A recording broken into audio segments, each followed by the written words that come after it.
Սյուրպրիզ է խոստանում Գյումրիի փոխքաղաքապետը գյումրեցիներին, փակելով ՔՊԱ-ականների բերանները, թե ինչպիսի խայտառակություն, անշուք է հայրաքաղաքի տոնածառը։ Սյուրպրիզ է լինելու,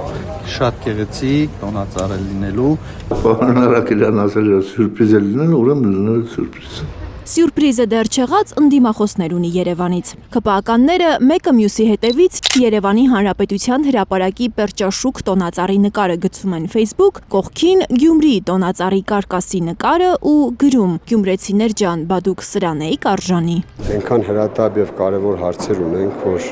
այսօրվա օրով խոսել տոնածառի ճյուղերը ով է տվել կամ ով չի տվել,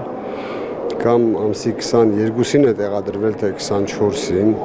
այդ այմ անլուր չամարում։ Ամբախ-զամբախ խոսում են էլի, այսպես են պատասխանում գյումրեցիներն իրենց տոնածառին անուն դնողներին։ Նրանք ամենևին էլ չեն դժգոհում։ Գյումրիում տոնածառը միշտ էլ դեկտեմբերի կեսից են զարդարել։ Հենց այս տարի այդ հարցը հուզեց Փաշինյանի թիմին։ Ինչու համար է ուշադե։ Դեռ ինչ կան օրեր ունենք։ Ուշադատ չէ, շատ նորմալ է, ժամանակի մեջ կտեղավորվեն ու իրանք էլ իրանք աշխատանքը ավարտին կհասցնեն։ Միշտ ամսի 20-ին են բացել, լույսերը վառել են, եկել ենք, ուրախացել ենք, այնպես որ շատ լավ է։ Երևի 2 օրից արդեն պատրաստ կեղնի, իսկական ժամանակի։ Չէ, հեչ ուշացած է, չէ, էլ մի բան էլ շուտ է։ Չի, ճուշե չեմ կարծիքով, 70-90-ականներին տոնածառը 28-ին 29-ին գզարդարեին։ Գուցե Երևանի տոնածառի պես ճոխ ու պլպլան չլինի, բայց հաստատ սիրուն կլինի երեխաների սրտով, վստահեցնում է Գյումրիի համայնքապետարանը։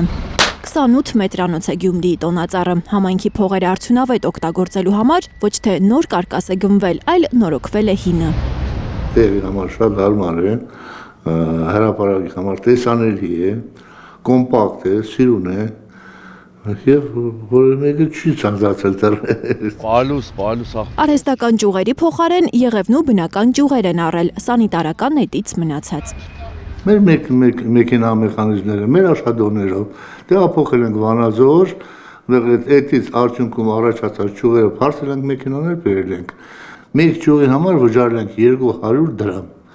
և ավելացած 20 դրամ իրեն ուրեմն ավելացած 40 դրամ ավելացած արժեքի հարկը։ Հիմա արդեն լույսերն են դնում տոնածառի վրա, այսօր վաղը կզարդարեն կվերջացնեն։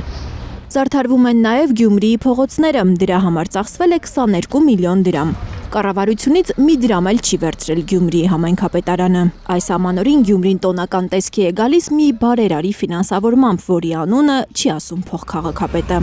Սամվել Կարապետյանի մասին է խոսքը։ 22 կասենք, կգահորը կասենք, հիմա չեմ ասում, բաս։ Լիլիթ Գասպարյան, Ալեքսան Սարգսյան, Խաչատուր Գևորգյան և Էլեն Յահինյան, Հայլուր։ Հայաստանում և աշխարհում տեղի ունեցող իրադարձությունների մասին առաջինը իմանալու համար բաժանորդագրվեք մեր ալիքին, սեղմեք զանգակը, որ բաց չթողնեք, ամենակարևորը, ամենահրատապն ու հետաքրքիրը։